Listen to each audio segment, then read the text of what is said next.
एसिडों में हम देखेंगे जैसे नाइट्रिक एसिड है, TNT है, सल्फ्यूरिक एसिड है। ऐसे बहुत ही महत्वपूर्ण जो एसिड हैं उनका अध्ययन करेंगे। तो पहला हमारा है नाइट्रिक एसिड, इसे नाइट्रिक अम्ल भी कहते हैं।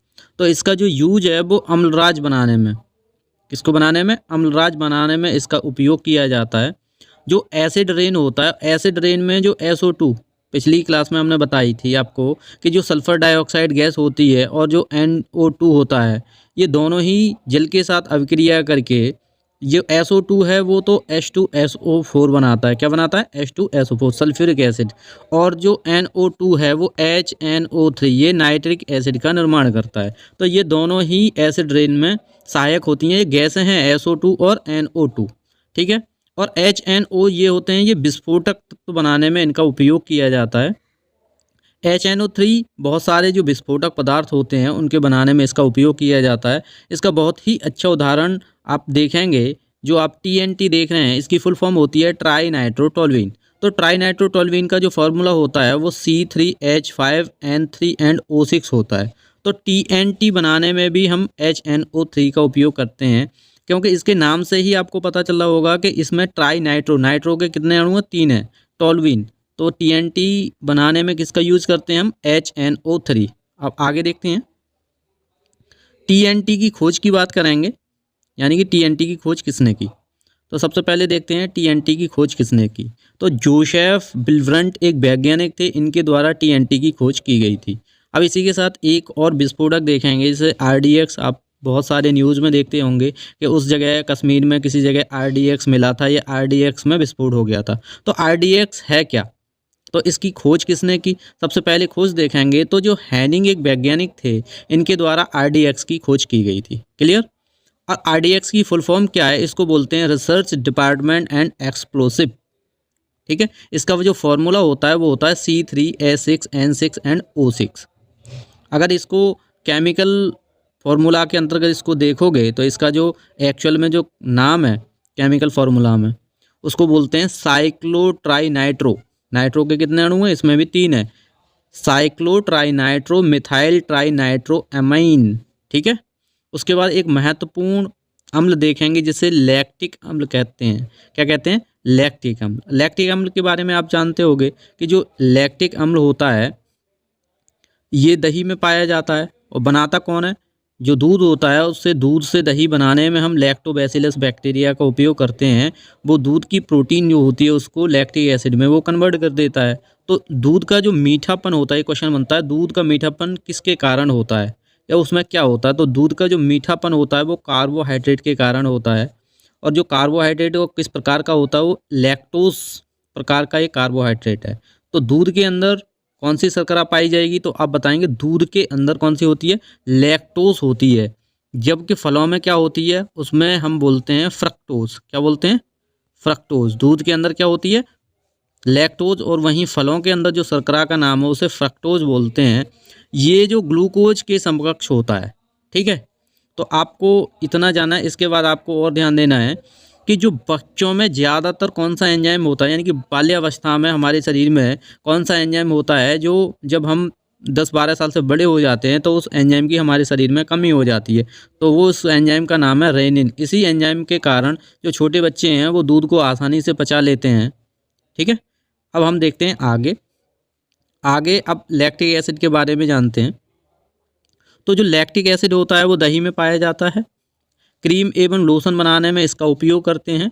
लैक्टिक अम्ल से मांसपेशियों में थकान आ जाती है, ठीक है। ये पॉइंट आपको याद रखना है। तो जो लैक्टोज जो दूध में होता है, वो लैक्टोबैसिलस जो बैक्टीरिया होते हैं उसे दही जब बनाते हैं तो लैक्टिक एसिड में उसको कन्वर्ट कर देते हैं।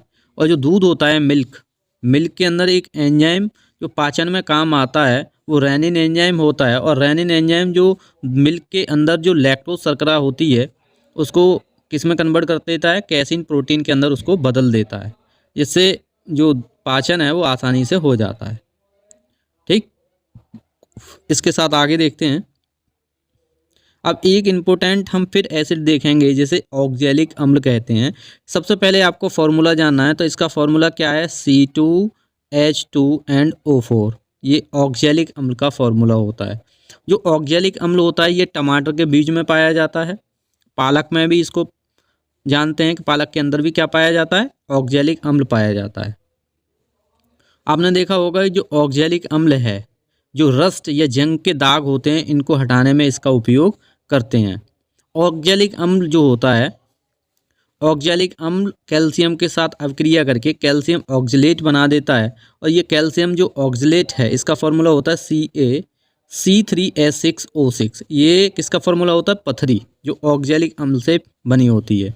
ठीक है, क्योंकि कैल्शियम से ऑक्जेलिक अम्ल रिएक्शन कर लेता है, इसीलिए आपने सुना होगा कि किसी व्यक्ति के बॉडी में अगर पथरी हो जाती है, किडनी में या कहीं भी स्टोन हो जाता है, तो कहते हैं टमाटर नहीं खाना चाहिए या पालक का उपयोग नहीं करना चाहिए, क्योंकि दोनों के अंदर कौन सा एसिड होता है, ऑक्जेलिक एसिड होता है। इसका मैंने आपको फार्मूला बता दिया था, CaC3S6O6 इसका फार्मूला है। केमिकल नेम जो पथरी होती है शरीर के अंदर, जो स्टोन बन जाता है, किडनी स्टोन जिसको बोलते हैं, उसका केमिकल जो नेम होता है उसे कैल्शियम ऑक्जेलेट के नाम से जानते हैं। क्लियर। अब देखते हैं कि जो ये रिएक्शन होती कैसे है। अब इस रिएक्शन को देखेंगे, पथरी बनने में किस प्रकार की रिएक्शन हमारे शरीर में होती है।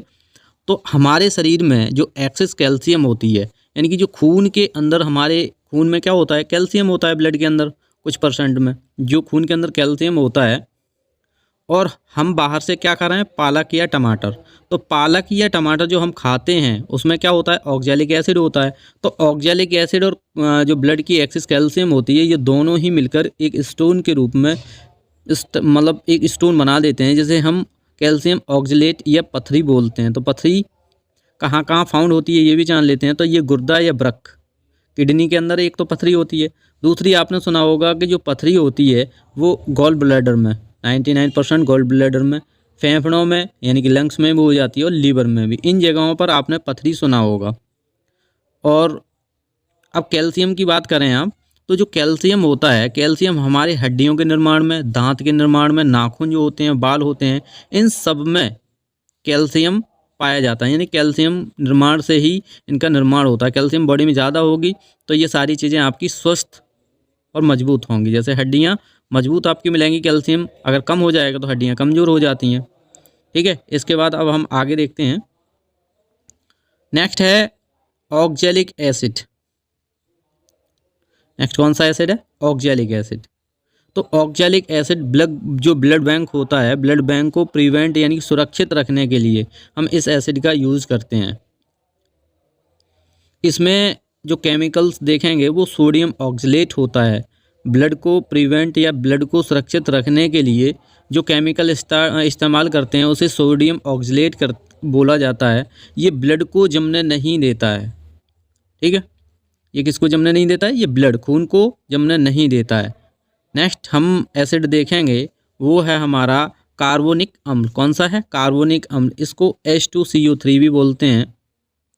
जो H2CO3 होता है, जितनी भी हम सॉफ्ट ड्रिंक होती हैं, जो पेय पदार्थ होते हैं, उनके अंदर ये H2CO3 ही पाया जाता है। सॉफ्ट ड्रिंक जैसे कोई कोल्ड ड्रिंक वगैरह आप जो पीते हैं उनमें H2CO3 ही पाया जाता है, याद रखना है। उसको हम कार्बोनिक अम्ल के नाम से जानते हैं। अब पेय पदार्थ जो होते हैं उनमें ये किस प्रकार से, जैसे पेयजल में CO2 और H2O जब हम मिलाते हैं, पेयजल जो पीने वाला पानी होता है उसमें CO2 और जल तो वो है ही, CO2 के साथ रिएक्शन करते हैं तो वो क्या होता है, H2CO3 में कन्वर्ट हो जाता है, चेंज हो जाता है।